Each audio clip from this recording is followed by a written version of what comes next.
I love Jimmy Kimmel. You know, when things are laid out that plain, I mean, how can there really be another side to that argument? The comedians are leading the charge.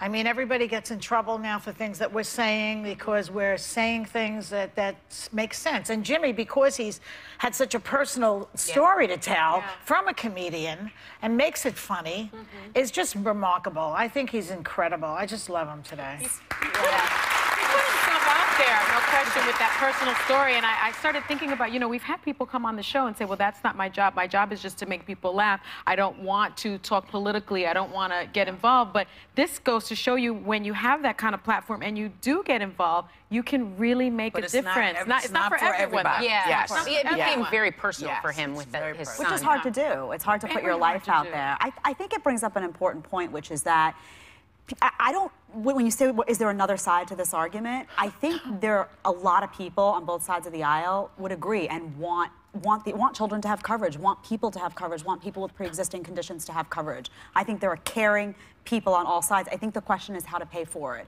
And I think it's a real question and a hard question. Well, he said how to do it. The problem is he was talking to that congressman, and the congressman asked that exact thing that you just said. Right. And he said, well, stop giving tax breaks to the very wealthy, and maybe you can pay for it. But that won't cover all the costs. Unfortunately, and the issue that happens for me is every time I get into one of these and I say, well, maybe this is the solution, I realize, wait, I just raised this person's cost by lowering this person's cost. How about getting all kinds of people in a room to discuss it? Well, because there are enough.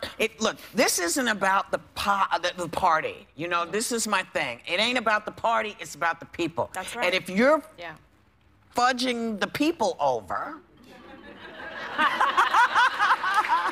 Sounds delicious, you know? Yeah. That's not to say there aren't things in what they call Obamacare that can be taken out and revamped. But what you can't do is slash and burn everything just because it had Obama's name on it, because as we know, originally it was Kennedy care.